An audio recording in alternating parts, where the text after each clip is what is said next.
They pulled his body from the river with teeth that weren't his. No pulse, no warmth, no rot, just puncture marks on his neck, and a wooden crate nailed shut from the inside. America, 1922.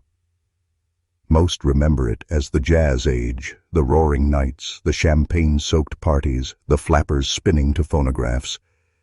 But there was another current underneath. Something ancient, something feral. And in one small Appalachian town, it came crawling out of the mines and into the church. This isn't folklore. It's not Bram Stoker. It's not Transylvania. It's documented, filed away, sealed in court transcripts and yellowed obituaries. But it was never meant to reach you. What you're about to hear was buried for a reason. But before start, the macabre history of the 1920s, vampire scare. Please like and subscribe to my channel, and don't forget to press the bell icon. In the spring of that year, a series of children began vanishing from a cluster of coal towns near McDowell County, West Virginia. At first, it was blamed on bootleggers or the sudden spike in tuberculosis. Then, when the third missing child was found, alive but pale, fevered, and whispering the name of a boy who died 2 years earlier, parents started locking their doors in daylight. The newspapers didn't print the real details, but one article survived in a local archive. Crate boy found in river. No breath, no decay. He'd been nailed shut inside a fruit crate, the inside clawed to splinters.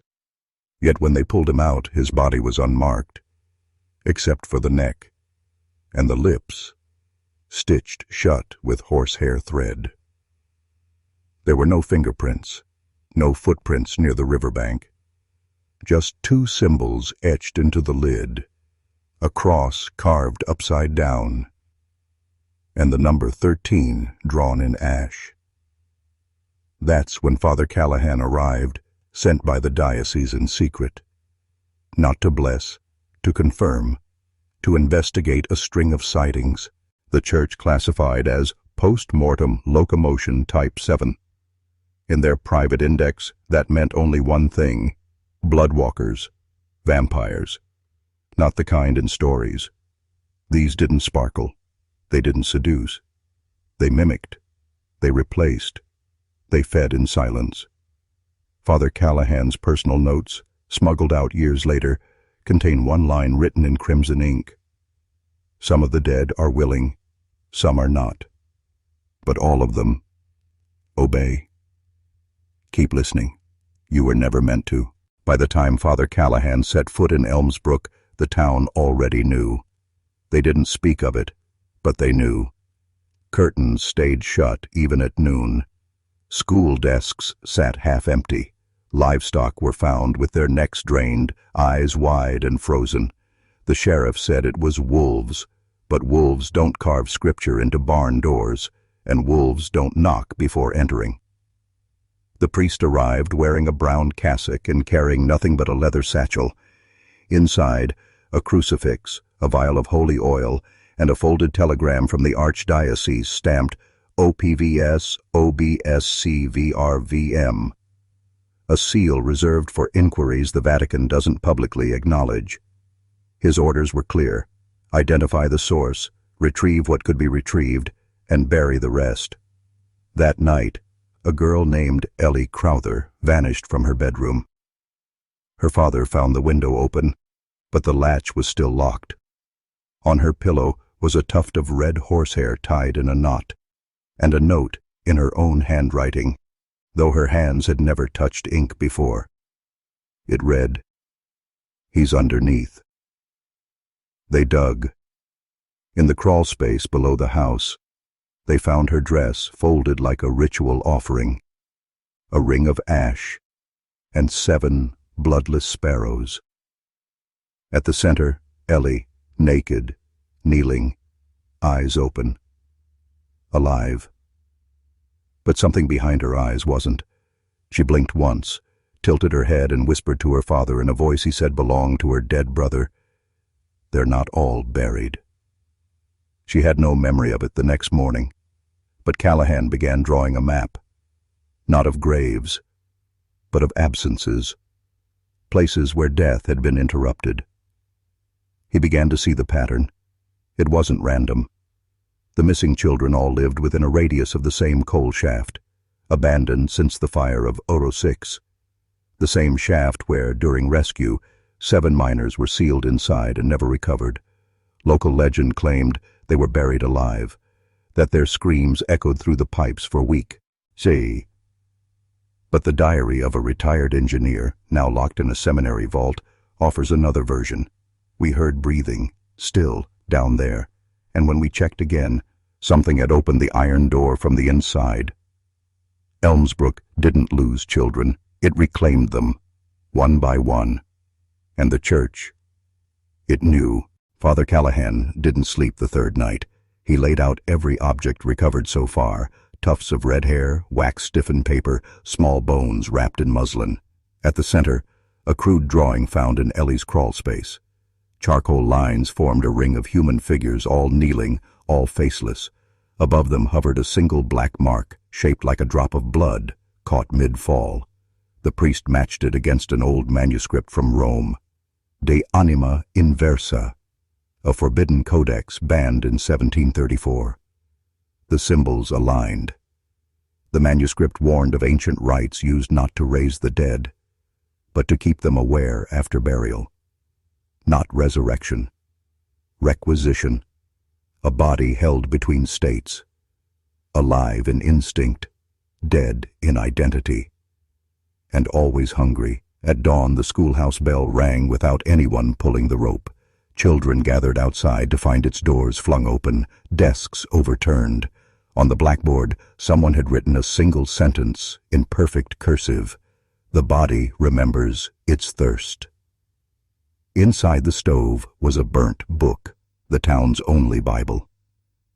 Callahan went to the sheriff. He was met with silence. The man stared at the priest with hollow eyes and whispered, "You shouldn't have come. They only wake up when someone remembers them." Then he reached into his desk drawer, pulled out a blood-stained child's tooth, and placed it into the priest's hand. That night, Callahan visited the mine.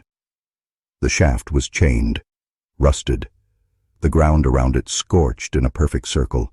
No weeds, no moss, no bird song. He lit a candle and stepped to the edge. There was no wind, no echo, just a smell, sweet, faintly metallic, and a low sound, breathing, wet and synchronized. He dropped the tooth. The breathing stopped. And then, faintly from below, came the sound of wood creaking, like a lid slowly opening. Callahan fled, but he knew the pattern now.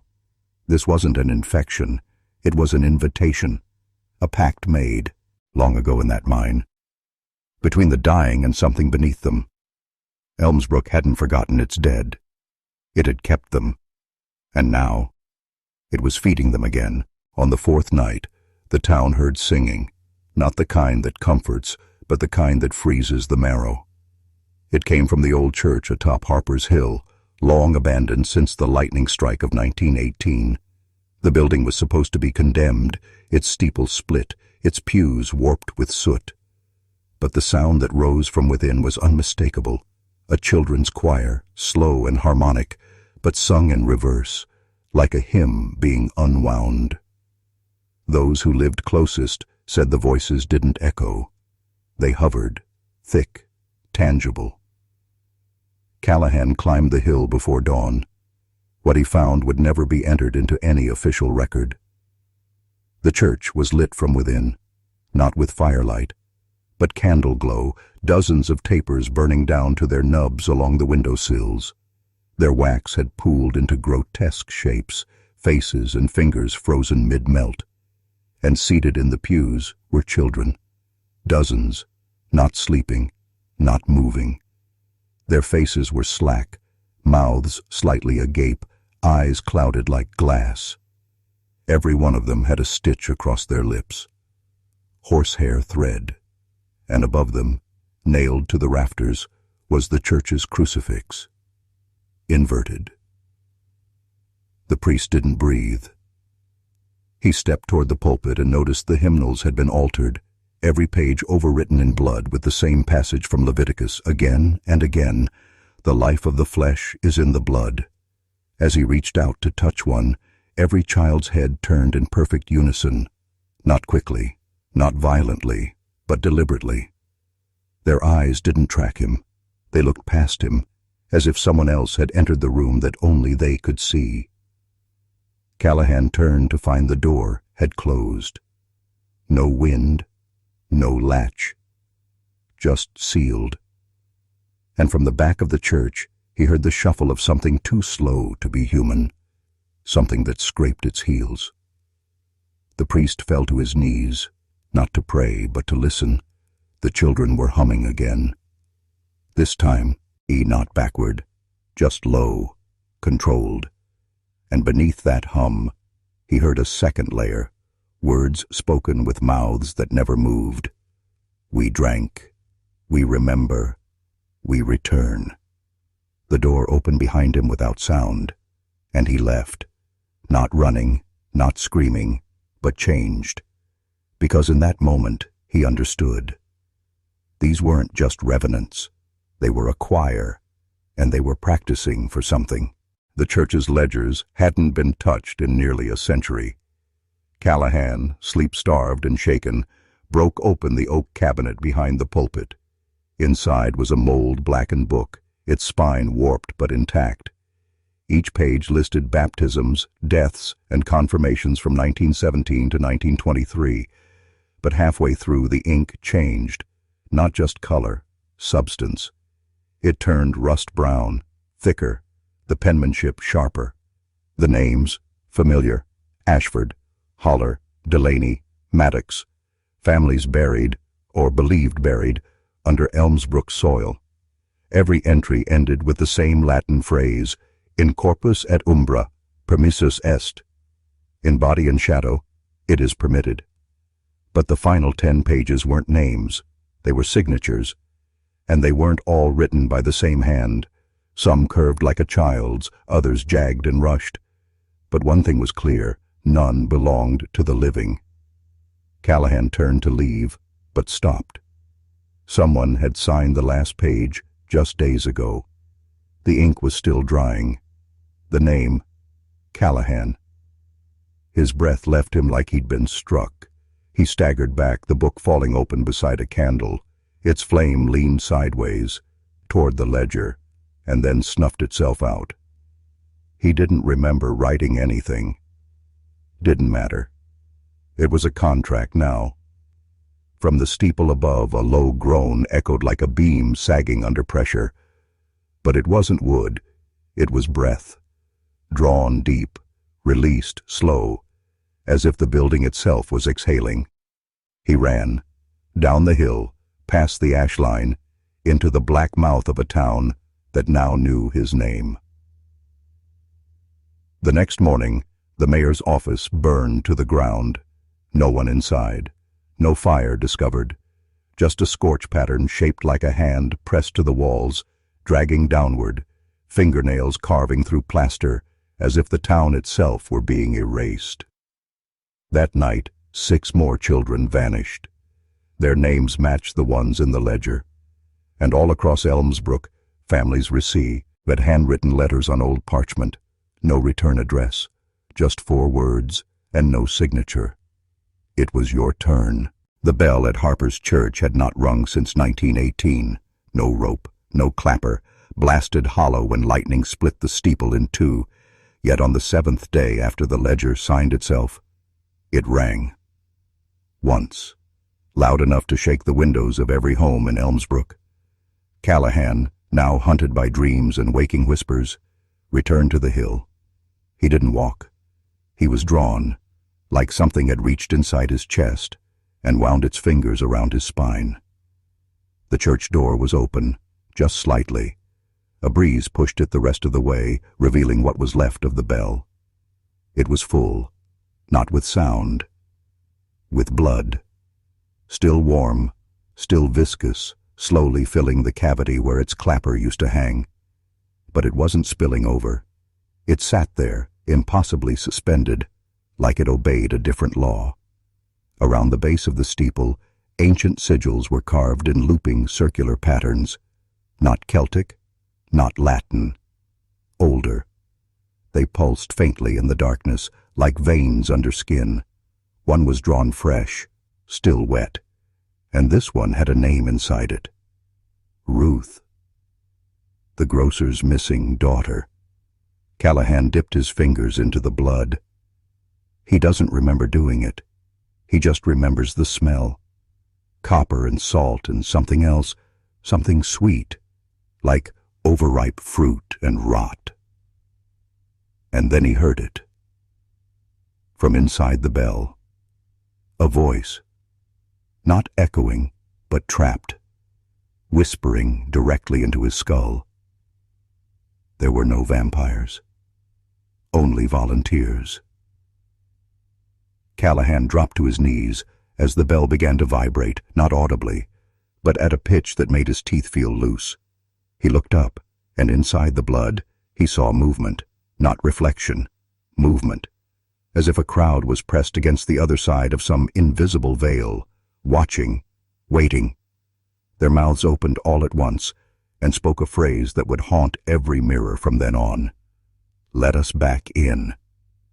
The priest fled again, this time with blood on his hands, literally. It wouldn't wash off. Water turned pink. Soap curdled. His palms smelled like copper for the rest of his life. And every night, the bell rang once. Even though the church had no roof, by the 8th night, Elmsbrook changed its sound. No longer silent, no longer normal. It groaned, like the buildings themselves were stretching in their foundations, remembering something ancient.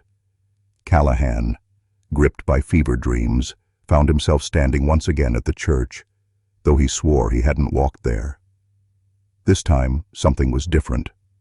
Not the air, not the pulpit, the wall. There was a door. It wasn't there before. No hinges, no knob, just a thin slit in the rear stone wall of the church, like it had been carved in with a single stroke. On it were the same sigils from beneath the bell, but inverted, burned into the wood in reverse, like the door was never meant to open from this side. And above it, an inscription chiseled hastily into the stone. We made a deal. Callahan reached out, his hand trembling, and knocked. Not expecting anything. Not really. Something knocked back. 3 knocks, slow, measured. And from the other side a child's voice whispered, "It's cold here." That voice didn't belong to the dead. It belonged to Ruth. Callahan screamed, but the sound didn't leave his mouth. It traveled down into the door itself, as if the structure consumed fear like food. Behind him, the church windows turned dark, not with shadow, but with liquid.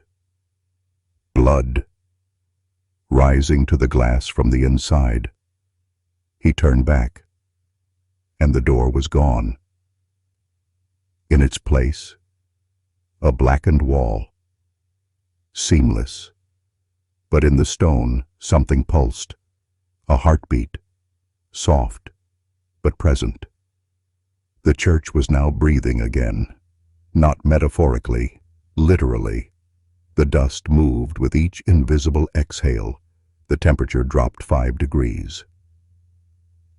That night Callahan didn't sleep, neither did anyone else. Because in every home where a child had gone missing, there was now a door, identical, in closets that hadn't been there yesterday, behind cabinets, beneath stairwells. No knobs, no locks, just waiting. And each with a tiny inscription above it. Do not open unless you remember. 3 days after the door vanished, it reappeared, not in the church this time, but in Callahan's rectory. He had boarded his windows, scattered salt across the thresholds, and slept with a crucifix pressed into each palm. But it didn't matter. When he woke, the ledger, the one he had locked inside an iron box buried beneath holy soil, was back on his desk, open, ink still wet. It had written again. But this time, no names, just dates. 13 of them, each one corresponding to a missing child. And one more, 2 weeks into the future. Callahan stared at the last entry. The handwriting had changed. No longer jagged and manic. It was elegant, fluid, script too perfect to be human. Beneath the final date, a single line shimmered into view, invisible at first until the sunlight hit the ink at just the right angle. Harvest completes when all remember. The priest tore the page from the book and tried to burn it. The flame turned blue. Then the room turned cold. Books flung themselves from shelves, candles blew out in reverse, and for a moment the rectory ceiling disappeared, and he saw it. Not a face, not a figure. A city, suspended in ink and fire and bone, a cathedral made of teeth, rivers of red running uphill into gaping mouths sewn into its streets. He could hear hymns, sung in reverse, layered with the voices of children whispering names not their own. And beneath it all, a rhythm. Not music, a pulse. He blinked, and the ceiling returned. But now, every mirror in the house showed something else, not his reflection, a version of the rectory without him. Empty, still, except for one thing, the ledger. It sat in every room, and in each version, the book was open to a different page. And each page bled, not metaphorically, literally. Dark, clotted blood oozed from the spine, and in that moment, Callahan understood. The ledger wasn't recording the town's fate. It was dictating it. The town's only well hadn't been used in decades, sealed off after a child fell in and never came out. But that morning, after the ledger bled and the doors began appearing in homes, someone heard a voice from its mouth, a child's voice, singing, not screaming, singing. A lullaby no one recognized, in a language that made the air thicken. Callahan approached the well just after sunrise, the villagers watching from behind their curtains like survivors waiting for an execution. His breath smoked in the warm July air as he leaned over the stones. The whisper stopped. For a long moment, there was only silence, until something moved at the bottom. Not a ripple, not a shift. A face, small, pale, smiling. It blinked slowly, as if waking from a long nap. Then it spoke, not with a mouth, but directly into his thoughts. We never drowned. We were taken beneath memory. Callahan reeled back, the stone freezing to his fingers. He collapsed to the ground, clutching his chest, not from pain, but weight. Memory. That's what this was about. The doors, the ledger, the blood, the screams. The town hadn't just forgotten its history. It had traded it. What was below Elmsbrook was not earth. It was not bone. It was debt. And the well? It wasn't a water source. It was a listening device. At that moment, every animal in the town, dogs, cats, birds, howled in unison, not in fear, in recognition. Like they'd remembered something. Their eyes rolled back, their bodies going rigid. And for exactly 13 seconds, time stopped. Literally. Clocks, wind, light. Still. Then, the water inside the well bubbled red, not blood, but something that pretended to be. And written in that red foam, floating for just a moment, were the words, "Repentance is not rescue." When Callahan blinked, the message was gone, but his hands were no longer clean. Crimson coated them to the wrist. The well had marked him. That night, the doors moved again. They no longer needed walls. They appeared freestanding, like upright coffins without hinges, hovering inches above the ground, silent, waiting, unignorable. One stood in the middle of Main Street. Another hovered over a child's bed. A third, more ornate than the rest, now framed the altar of Elmsbrook Church. But it was the one in the schoolhouse that changed everything. The children had been dismissed early, not for safety, but because none of the clocks inside the school would tick forward. At 10:03 a.m., every watch, every bell, every mechanical thing simply halted. When the teacher stepped into the hallway to investigate, the children vanished. Not gone, taken. Because when she returned to the classroom, they were all seated again, but not facing the chalkboard. They were facing the door. A black arch of carved wood, its frame shifting slightly, like it was breathing. The surface shimmered with something like frost, something like ash. Each child wore a blank expression, smiling faintly, eyes glassy, arms at their sides. Then, one by one, they began to hum. The same lullaby from the well. The teacher screamed. None moved. Until the hum stopped, replaced by 13 voices whispering one phrase in perfect unison. The door is not new. You are. She fled, but not fast enough. By the time she reached the town square, her hair had turned white, her skin blistered as if sunburned in shadow. She was speaking another language, fluent, guttural, wrong. Callahan tried to calm her, but when he touched her, she spasmed. And then she laughed. Her voice was not hers. It belonged to someone long dead.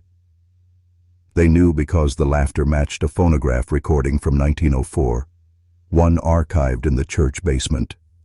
The voice of Anna Hurst, the midwife who drowned in the flooded cellar after delivering the stillborn twins that triggered the first fire.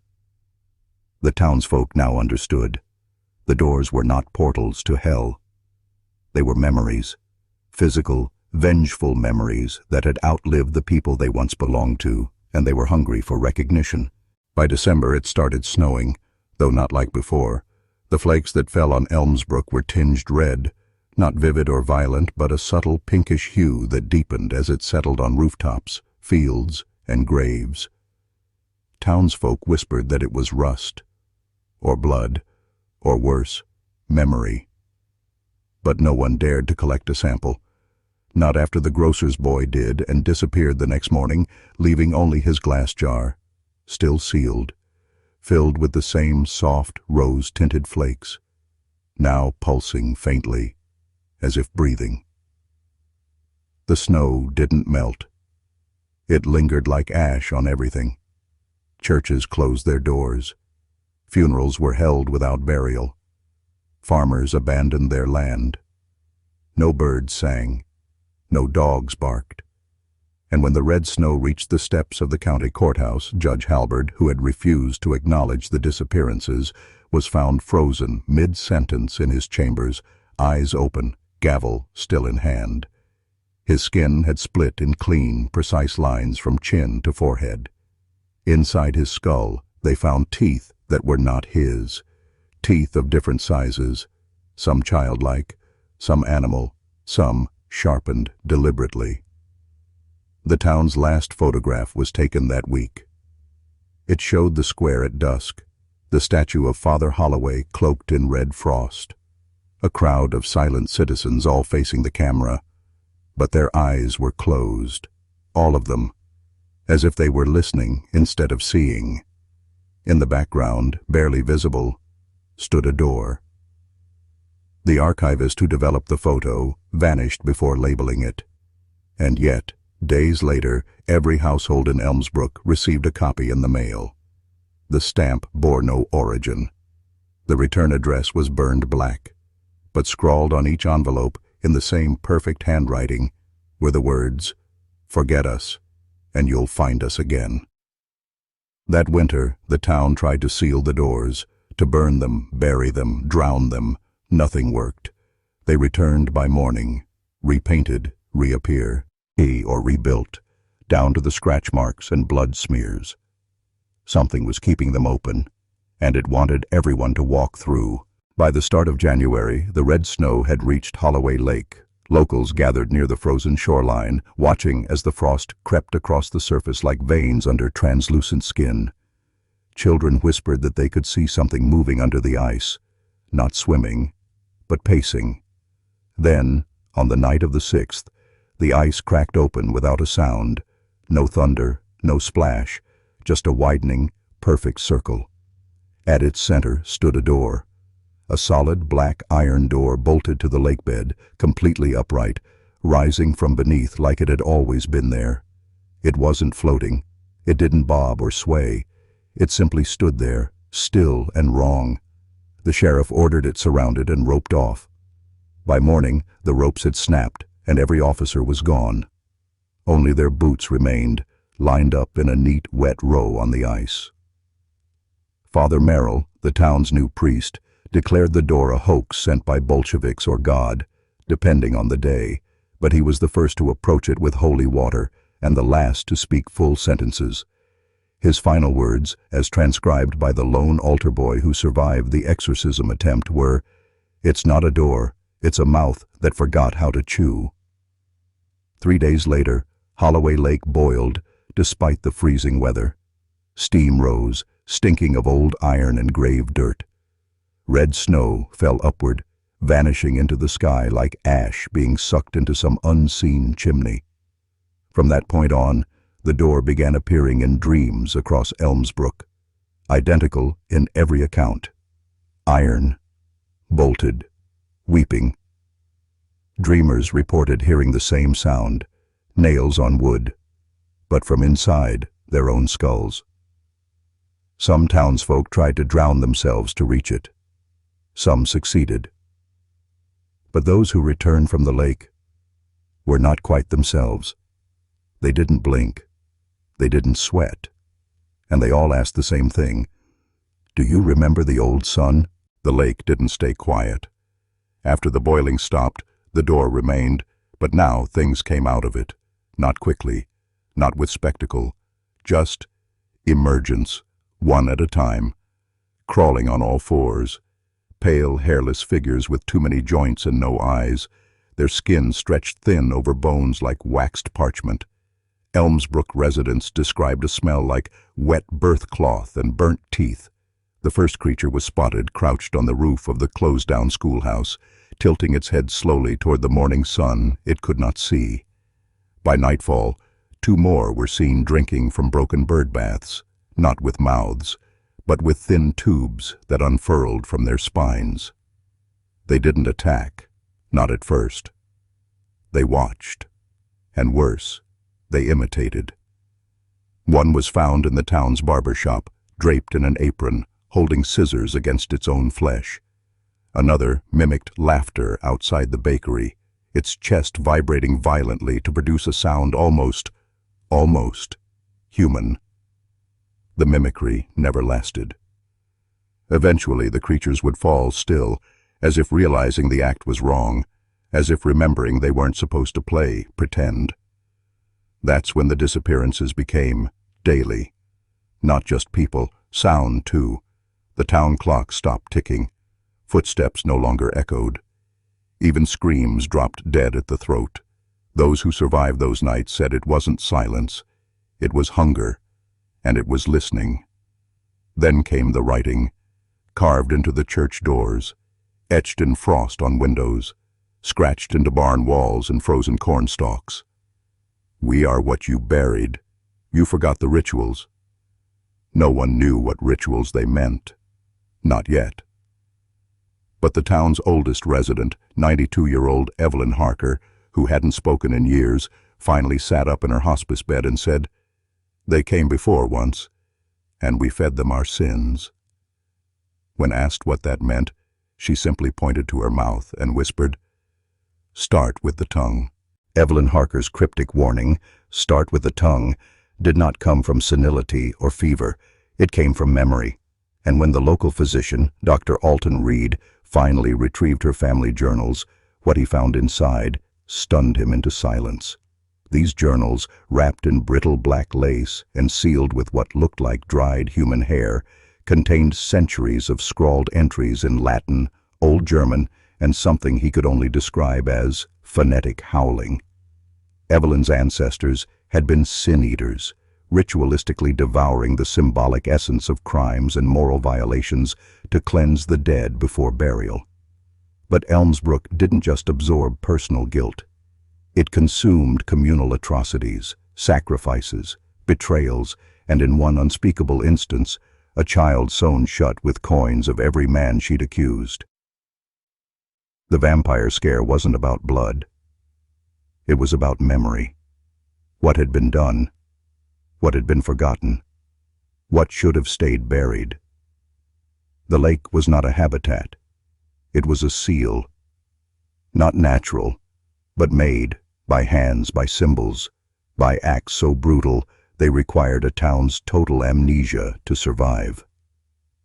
And now, because that memory had lapsed, because the rituals of eating guilt had stopped, the things underneath the water weren't just escaping. They were awakening, and they were starving. At the edge of the lake, townspeople began vomiting up teeth, not their own. Horses refused to drink. Children refused to speak, and old graves began weeping oil.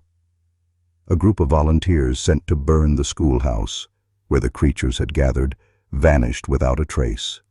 All that remained was a barber's chair, still rocking, soaked in brackish fluid that ate through metal but left skin untouched. On the church bell tower, a new message appeared overnight. The price of forgetting is return. Evelyn Harker died that night, tongueless. No one admitted removing it. But on the floor beside her bed, drawn in rust and dust, was a perfect circle of teeth. After Evelyn's death, panic spread like rot through the skeleton of Elmsbrook. But it wasn't the kind of hysteria that made people scream. It was the kind that made them whisper. People boarded up their windows, not to keep things out, but to keep shadows in. Reverend Dunmore, who had once baptized every child in town, was found kneeling in the river, whispering to it like a lover. His skin had peeled in patterns, resembling fish scales and prayer runes. His last sermon, etched in blood on the church wall, simply read, "You cannot repent what was devoured in silence." The 1920s vampire scare was not the fear of something new. It was the reminder of what had once been normalized. The vampires were not monsters in the traditional sense. They were inheritances, the embodied consequences of rituals forgotten, secrets unspoken, and sins eaten too often by the same mouths. Mercy in Elmsbrook had always come at a cost. Mercy meant letting a creature live, knowing full well it would come back hungrier. That's why the town buried the records. That's why every child was warned never to look directly at their reflection in moonlit water. The creatures couldn't be photographed, couldn't be caught, but they could be remembered, and memory was the doorway. Elias Falk, the last remaining constable, burned his badge into the town's last standing tree before he hung himself from it. They say his final words were, "The dead want witnesses." And with every passing night, the soil around Elmsbrook grew soft, like something beneath it was breathing. The scare ended, not because the danger passed, but because the town ran out of people who could still scream. The truth behind Elmsbrook's vampire panic was finally unearthed, literally, when a desperate group of townsfolk exhumed the oldest part of the cemetery. They had no choice. The children had stopped aging. The livestock gave birth to eyeless calves. The town clock ran backward for 3 nights straight. And worst of all, the dead began knocking. But when the graves were opened, what they found was more terrifying than any bloated corpse.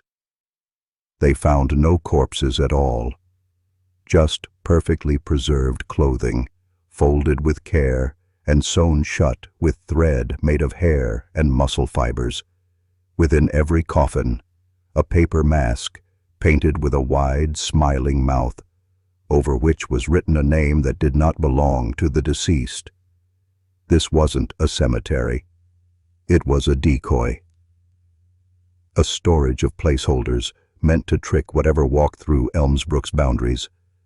Something older than Christianity, older than sin. The townspeople had never buried their dead. They had fed them, sealed them in the wet caves beneath the lake, believing the water would keep them dreaming. But someone, somewhere, had stopped the offerings, or worse, removed them. And now, the dead remembered everything. The masks were not ceremonial. They were cages, meant to keep a soul from speaking its name aloud after death. Names, in Elmsbrook's rights, weren't identities. They were binding contracts. If spoken thrice, the soul could return. And now, the names were everywhere, carved into trees, written inside milk bottles, found under pillows. At 2:13 a.m., every door in town blew open at once. The sound wasn't a wind, it was a welcome, and no one dared to speak a name ever again. They said Lila Harper was the last one to survive the cave. Not survive as in escape, but survive as in emerge changed. She was only 12 when she disappeared during the lake pilgrimage. The town called it a fall, but those who were there knew she walked into the water willingly, humming the hymn the elders refused to document. 13 days later, she reappeared at the edge of Elmsbrook, naked and dry, her eyes clouded over like weathered mirrors.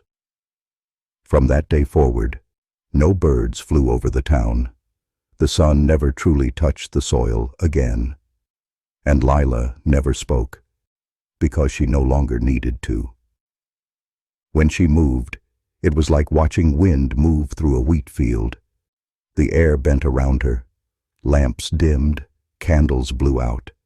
People forgot what they were saying mid-sentence, and whenever Lila passed a mirror, her reflection lagged behind, sometimes for hours. They kept her in the rectory basement at first, praying over her until their tongues bled. But prayers don't work when the thing you're pleading to already answered. Lila wasn't possessed. She wasn't infected. She had become a vessel for something that drank not blood, but memory, weather, and light. She was never seen to eat, but the crops around Elmsbrook turned to dust. The wind stopped blowing, and at night, townspeople dreamed in reverse, waking up with knowledge they had never lived through. Battles, betrayals, births. All of it old. All of it not theirs. The vampire panic had nothing to do with coffins. It had to do with containment, with keeping Lila's mind from touching the others. But it was too late. She had drunk the sky, and now it lived in her, stormless, starless, watching. It began with clocks, not stopping, but all syncing to the same moment. Every watch, every grandfather clock, every bell tower and wristwatch struck 3:07 a.m. and then refused to move. No matter how much the hands were wound or reset, they snapped back violently, as if anchored by something unseen.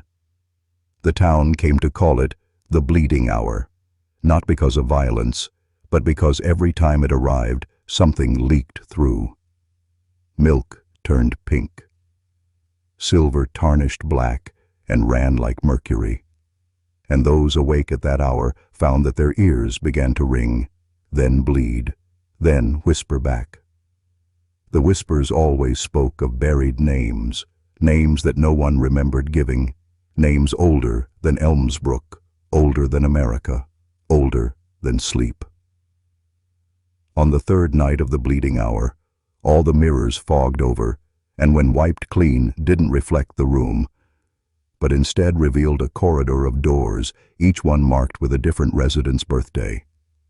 And the doors were breathing. By the seventh night, children began waking with identical bruises on their necks, shaped like perfect thumbprints, but no one had entered their rooms.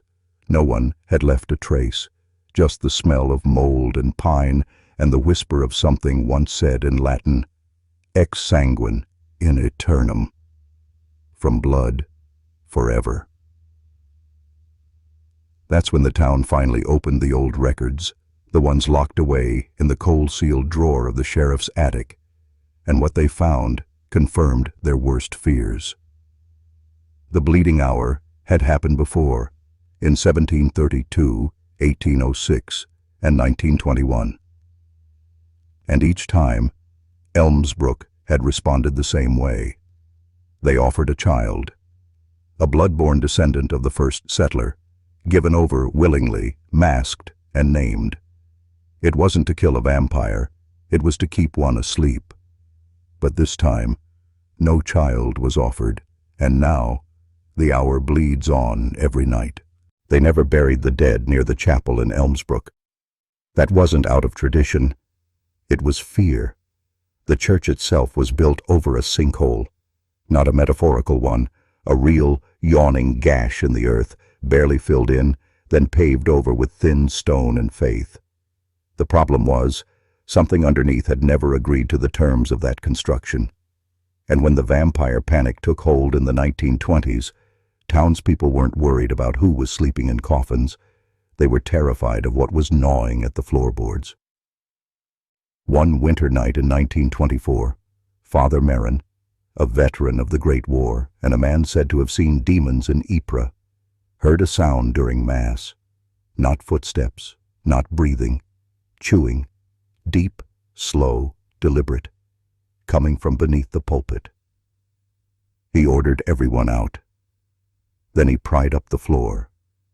What he found wasn't soil, it was teeth, not human, not animal, just a lattice of ivory rows spiraling down like the throat of some ancient starving thing, a mouth where no mouth should be. He sealed it with consecrated bricks, but the chewing never stopped. Parishioners began reporting bite marks on their ankles after kneeling in prayer. Wooden pews splintered from the inside, and altar boys whispered of hollow voices that begged not for blood, but for nails, flesh, and names. The town's solution? They built a fence of bones around the church, not metaphorical ones, real ones, dug from the fields, stolen from cemeteries, passed off as relics. Every post was made of a femur, every crossbar, a spine. If teeth demand bone, the priest wrote in his journal, then we will feed it reminders of our dead, not the living. But the chewing hasn't stopped. To this day, the chapel is closed. Tourists report a low rumble if they press their ears to the door. Locals don't dare. They know the truth. The vampire they feared wasn't a person. It was the land itself. And it's still hungry. By 1926, Elmsbrook had no undertaker left. The last one, Jacob Kint, had vanished after embalming a child who never decomposed, not out of fear, but reverence. The body still smiled a week later. That's when Dr. Clarence Wexley, a university man who once dissected plague cadavers in Bavaria, took over the role. But Wexley wasn't just preserving bodies. He was studying them, looking for what he called transanimative delay. He believed Elmsbrook's soil, rich with minerals and seeded with old blood, could delay or reverse decay. What he discovered was far worse. He noticed that some corpses never stiffened. The eyes stayed moist. Tiny reflexes remained. They bled under the skin. He called them the liminal sleepers.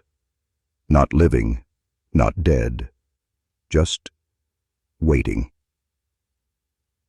Wexley built a hidden room beneath the mortuary where he arranged these sleepers in numbered glass cases, surrounding them with protective salt circles and fragments of iron. He claimed they whispered when no one else was around, not with mouths, but with breath, the kind that fogged up the glass with single words: stay, warm, hunger. The town asked no questions as long as burials continued. But Wexley's logs became increasingly deranged. He began testing his theories on himself, injecting mixtures drawn from exhumed veins. His final entry, dated November 3rd, 1926, reads, "I am cold now, but I hear them. They are gathering. I must join them before the thaw." When a fire broke out in the mortuary in spring, it destroyed the above-ground structure, but not the hidden lab. Firemen found it by accident weeks later. What they saw wasn't death, it was suspended invitation. 17 glass caskets, 16 filled, 1 still open. Wexley's body was never found. And sometimes on cold nights, condensation still forms on the inside of the last case with the word soon. Not all resisted the darkness. Some embraced it, and one woman even bargained with it. Agnes Bellamy, known as the widow of Vine Street, had lost her husband in the mine collapse of 1923. But Agnes didn't weep. She waited. She left a candle burning in the window for weeks, whispering at night into the fields behind her house. People said she never blinked, that her mourning dress never changed, and that children caught glimpses of her speaking into the empty air or something just outside of it. On the 100th night, her husband returned, or something wearing his shape. He didn't speak. He didn't eat. He just stood outside the door until sunrise. Then he left. But Agnes kept the window lit every night after, and slowly, others in Elmsbrook started to notice strange things near her home. No birds would fly overhead, frost appeared in mid-July, and vines grew from inside the walls outward. She became ageless. Her hair never grayed. Her skin glowed waxy and tight. They say she struck a pact, a trade, grief for knowledge, love for silence. In return, she was allowed to remain untouched by time. But the price was company. Every full moon, she'd leave the door ajar, and something would come in, something that smelled like copper and grave moss, something that dragged heavy breath through the floorboards. By 1930, everyone on Vine Street had moved or died. Her house remained, untouched by decay, flowers blooming at the windows even in winter. A man once tried to bulldoze it. His machine stopped working. His heart did too. When reporters came decades later, they found the interior pristine, tables set for 2, firewood still fresh, and a faint outline of a man's boots burned into the floor in front of the hearth, pointing toward the stairs. Agnes was never found, but neighbors swear, even now, the window still glows on moonless nights, and the air near the house smells faintly like dirt, warmed by breath. In a town unraveling from within, even its healers weren't immune to the infection of dread. Dr. Nathaniel Greaves was Elmsbrook's most respected physician. He served miners, mothers, soldiers, and children, but by 1927 his practice changed. He stopped delivering babies. He refused to treat surface wounds. He started asking questions, blood type, family lineage, nighttime dreams, before even checking a pulse. Those who entered his office began to exit, different, pale, quieter. Some refused to speak of their visits at all. It was the undertaker, Elijah Verne, who first noticed. The bodies Dr. Greaves signed off on bore no typical cause of death. They were listed as exsanguinated, drained of blood but without a single wound. Their veins were collapsed as if the body had sucked them dry from within. Verne reported it to the mayor, but the mayor disappeared a week later. Then Verne's funeral home burned to the ground. Greaves's home had no mirrors. His windows were nailed shut. His cellar, once used to store medical supplies, had been repurposed. Locals who walked past claimed they heard moaning, not of pain, but of hunger, coming from the basement. One teenage boy, daring to peek in through the storm doors, saw surgical tables, restraints, jars filled with dark fluid, and what looked like fingernails and tongue fragments. In 1928, the doctor vanished.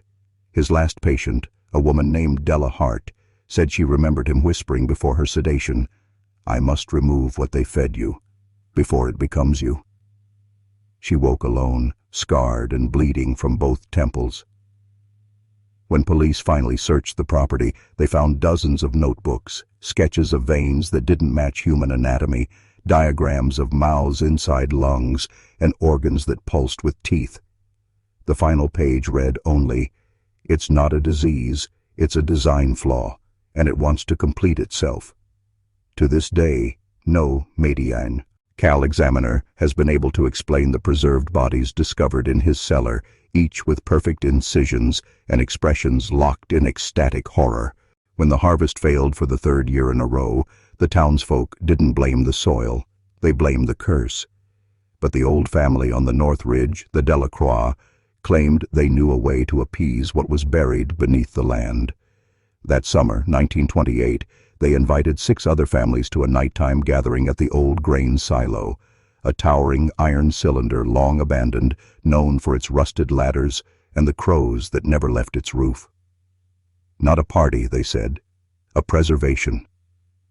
Those who went didn't return until dawn, and they came back, changed. One man, Thomas Keene, wrote in his journal that he remembered nothing after stepping inside, only that the ground had pulsed. Another woman, Helen Rourke, kept repeating, "We made the crop inside us. It's growing now."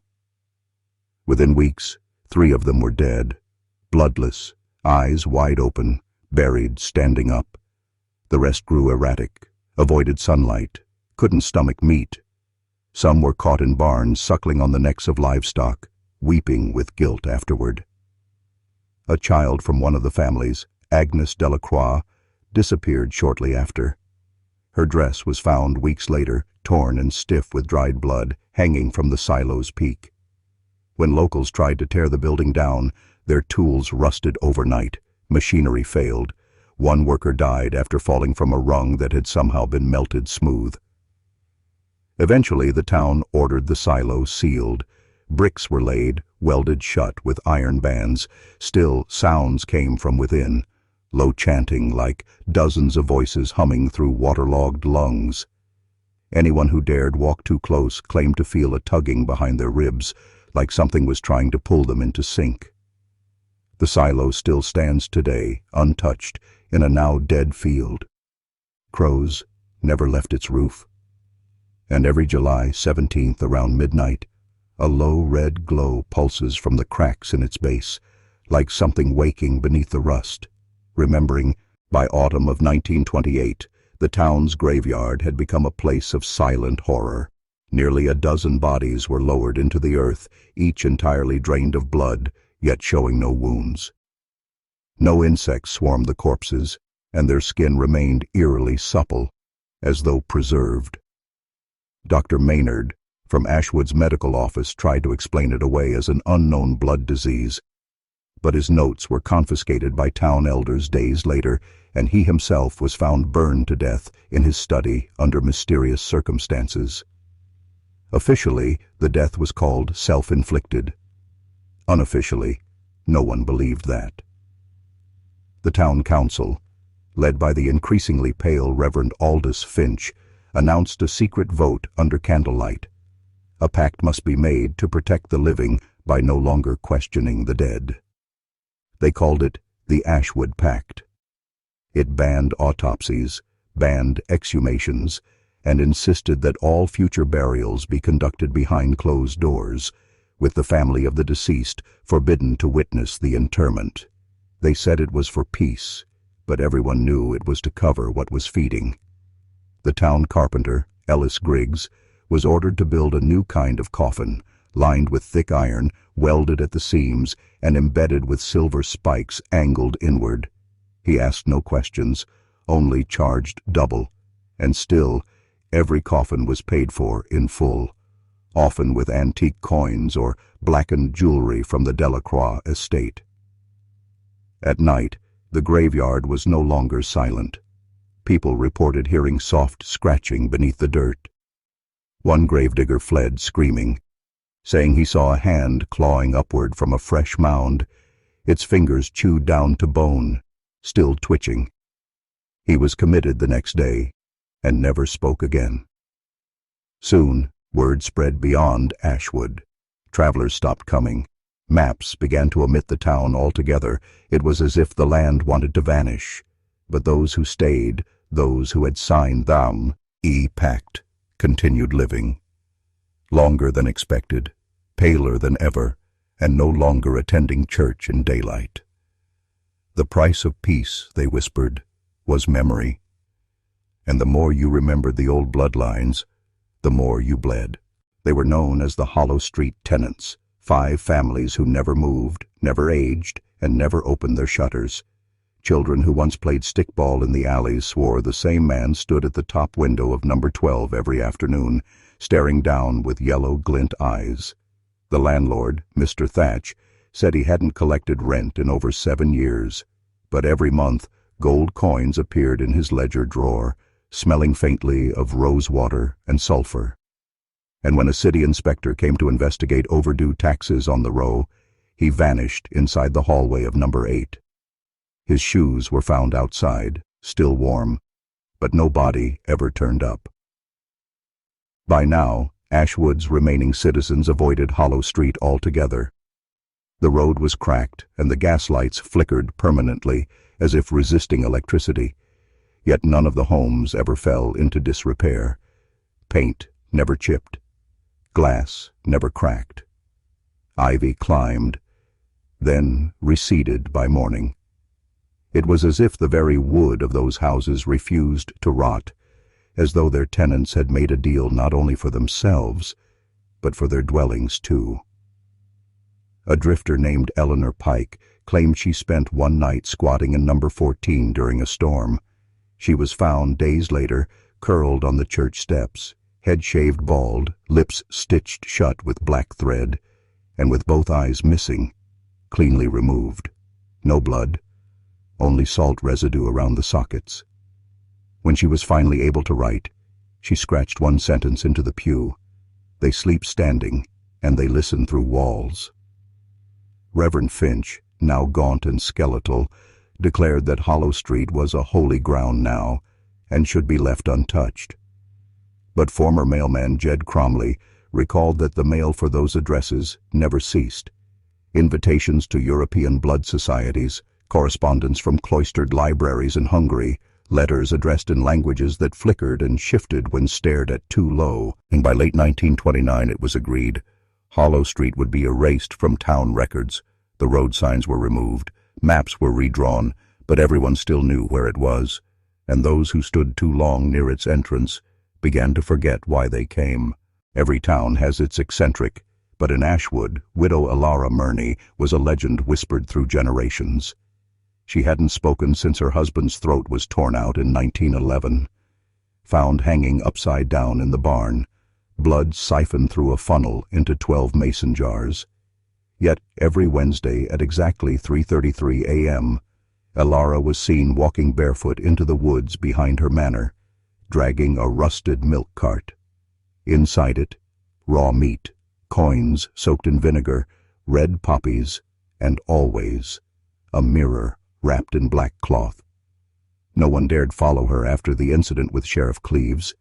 He had boasted he'd finally put a stop to her satanic picnics. His badge was later found in her rose bush, melted like wax. His mouth, recovered weeks later in the river, was still forming silent syllables. Gums pale, tongue removed, lips gnawed to the bone. Elara never aged. Photographs from 1899 and 1928 showed the same tight skin, same hauntingly youthful eyes, dead blue like lake ice before it cracks. Her ritual became town routine. Windows were shut, doors locked, candles snuffed. A priest once tried to bless the path she took.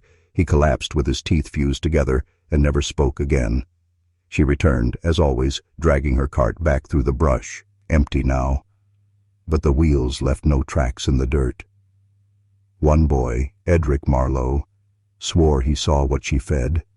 A man-sized figure made of veins and feathers, eyes like pearls embedded in rotten bread, mouth constantly chewing, though nothing entered.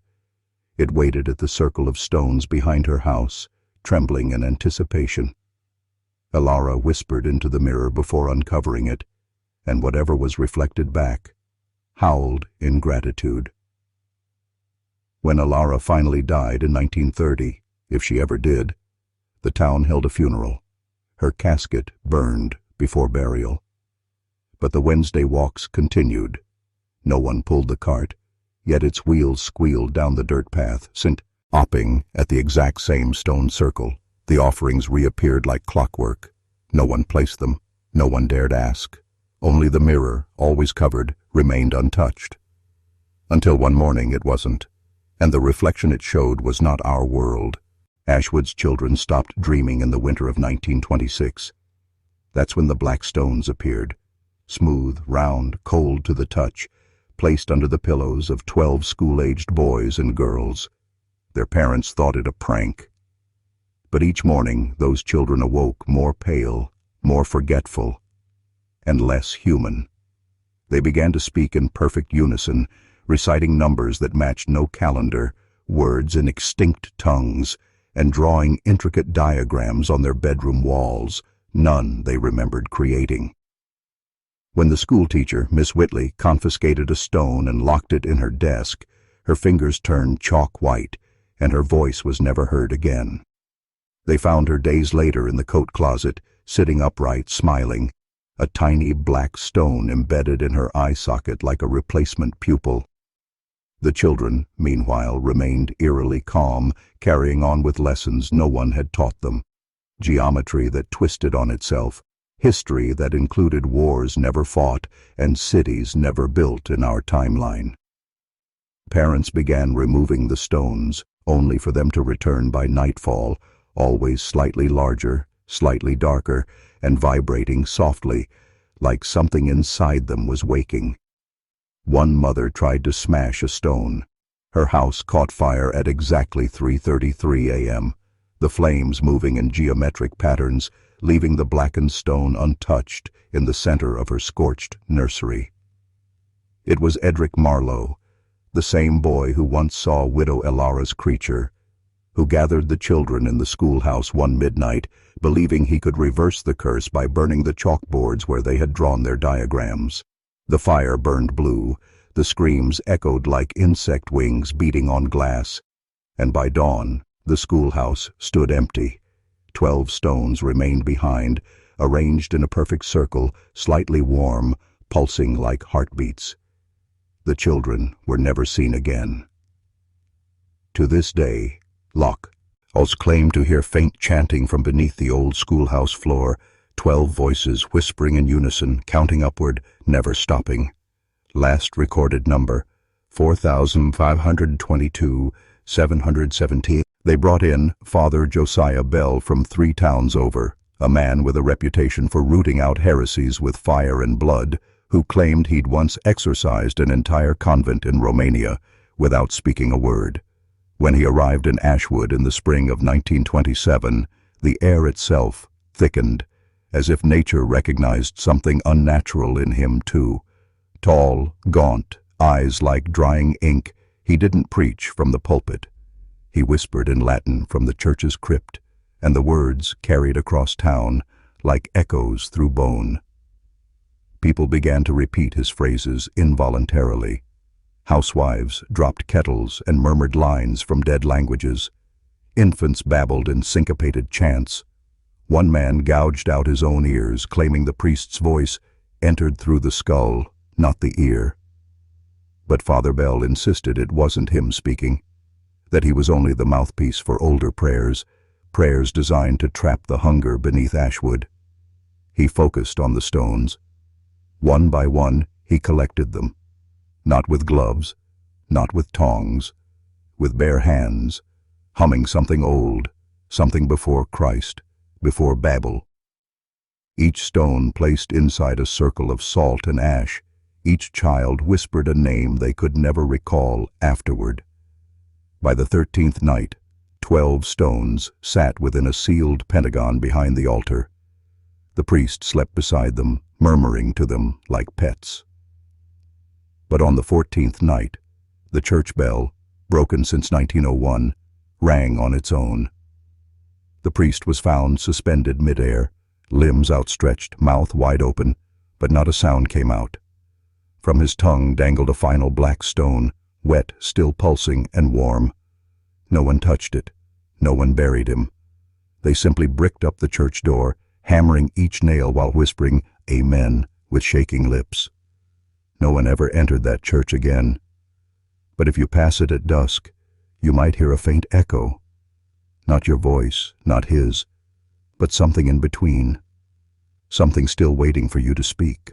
In the town records vault, buried beneath layers of tax receipts, census logs, and forgotten death certificates, was a thick, leather-bound book wrapped in burlap and sealed with 3 wax insignias.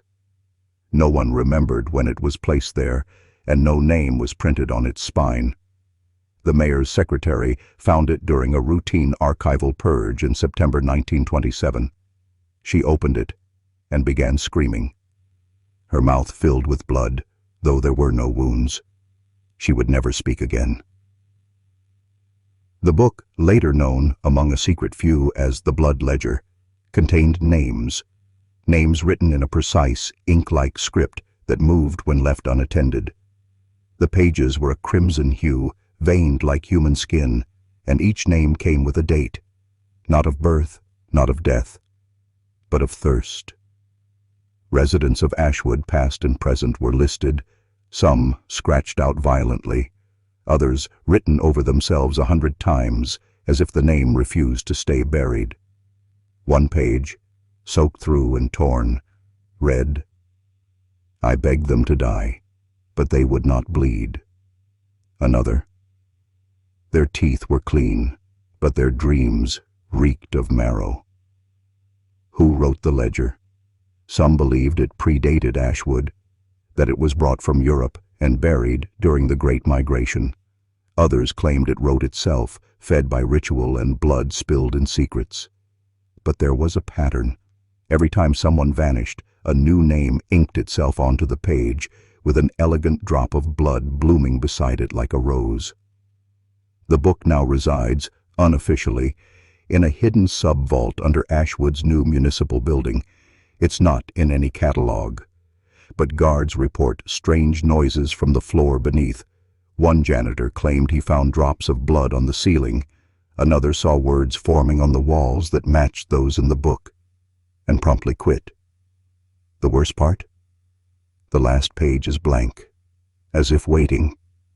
For your name. For mine. Ashwood stopped pretending in the winter of 1928. The snow came down thick, but never white, always tinged pink, like the sky was bleeding into the earth. The old families boarded up their windows, but not from the cold. Streets emptied by sundown. No one rang church bells. The town didn't celebrate Christmas. What was there to celebrate when the children began sleepwalking into the woods and returned with dried blood under their fingernails? The mayor vanished during a council meeting, gone mid-sentence, leaving behind his steaming coffee and the impression of his body still warm in the chair. His wife locked herself in their attic, singing in tongues until her throat swelled shut. By spring, Ashwood had a new rule: no funerals after dark. Not because of superstition, because mourners were returning with bites they didn't remember, and coffins were being found gnawed open from the inside. One man, Elias Gorm, a retired undertaker, kept journals of what he saw during those months. "The town ain't haunted," he wrote. "It's hungry, and it's been taught how to feed without waking up." His notes described entire blocks losing power at once, followed by total silence. Not even insects would chirp. Then lights would return, and people would be different. Quieter, paler, always colder. What chilled historians later was a single sentence scrawled on the last page of Gorm's journal. They never drank blood, they drank time. No one knew what it meant, but every clock tower in Ashwood stopped ticking the night that sentence was written, and they've never worked since. By 1930, the government sent agents to investigate. Only one returned. Mute, hair turned pure white. His report, classified for nearly a century, consisted of just 3 words: "City drinks itself." So what if Ashwood was never about vampires as we know them? What if the town itself became the vampire, a living thing fed not by flesh but memory, spirit, breath? What if each scream, each missing person, each unsolved disappearance was simply the sound of the town inhaling? What if it's still breathing? They say every vampire needs a crypt, but Ashwood's didn't lie in some misty graveyard. No, its crypt was a church, St. Erasmus, a towering, ivy-choked cathedral that no longer held mass after 1926. Not because the faithful stopped coming, but because the priests stopped opening the doors. Something beneath the altar began to groan, not just in sound, but in feeling. Like the earth itself winced with each sunrise, worshippers whispered of the vault, a sealed stone cavity beneath the nave that predated the town's founding. It was always there, they said, even before Ashwood had streets. In May of 1929, the doors of St. Erasmus were found wide open. No one confessed to opening them. Inside, every pew had been overturned, claw marks gouged into the wooden floor, and ash filled the baptismal font. But most disturbing was the altar. It had been split in half, not cracked, not chipped, but cleaved, as though by something from inside. Below it, a staircase spiraled into darkness, chiseled into ancient black stone. No one knew how far down it went, but 5 men entered it that day. None returned. Weeks later, 3 of their names appeared, etched onto the church's western wall, in blood that never dried. No one had written them. No one could erase them. The church was sealed, bricked up from the outside by federal agents in suits with no names. Locals were warned never to go near it. One farmer who dared peek through the stained glass windows claimed to see a figure standing where the altar used to be, tall, skeletal, with a face hidden beneath a crimson veil. He died 3 days later of blood desiccation, though no wounds were found. In the decades since, the building has remained untouched, protected more by fear than force. Researchers believe the vault beneath St. Erasmus was not a prison. It was a nursery, a place where something waited to grow, feed, to mature. And when the panic of the 1920s quieted down, it wasn't because the threat was gone. It was because the thing beneath the altar had finished waiting. Ashwood may have buried its vampire stories, but the church still breathes in the dark. By the 1940s, Ashwood's population had shrunk to a whisper, but something strange happened to those who remained. Especially the children. They didn't bleed. Not in the normal way. Cuts healed without clotting. Bruises disappeared overnight. Doctors tried to understand, but blood tests failed. No white cells, no platelets, no hemoglobin. Just silence inside veins. The local hospital burned down in 1946 under suspicious circumstances, along with all the medical records. Survivors of that era remember the children walking in perfect silence, sometimes barefoot in snow, sometimes speaking languages no adult understood. One teacher, Mrs. Halston, wrote in her journal that her students refused to blink during class. "They stare as though they're listening for something inside me," she wrote, "and it knows when I lie." A group of government doctors arrived under Project Argus, one of the earliest post-war psychological monitoring programs. They recorded elevated electromagnetic fields around the schoolhouse, and more disturbingly, brain scans of the children revealed no REM sleep. They never dreamed. Some say these weren't children at all, but vessels, perfect mimicries shaped by something Ashwood had birthed. The townsfolk called them echoes. They never aged, never cried, never bled. One boy, William Hodge, disappeared in 1951. He reappeared 5 months later, exactly the same height, wearing the same clothes, but unable to recognize his own parents.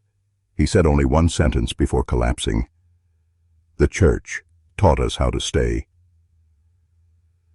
Photographs from the era were later found scratched out. Not just faces, but entire bodies erased from negatives. As if whatever these children were, they rejected being seen. Eyewitnesses who survived described them walking in groups of 3, always 3, reciting verses in reverse Latin and humming lullabies in tones that made adults weep without knowing why.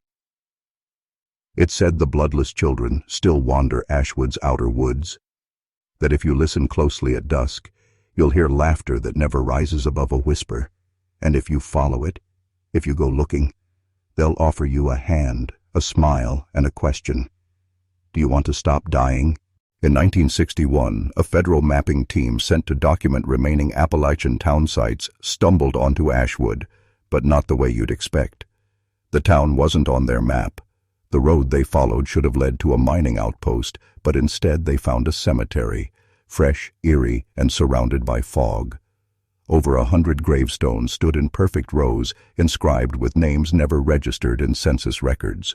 The soil was loose, but when they tried to exhume a sample, they hit nothing, just empty graves, perfectly dug, but no signs of burial.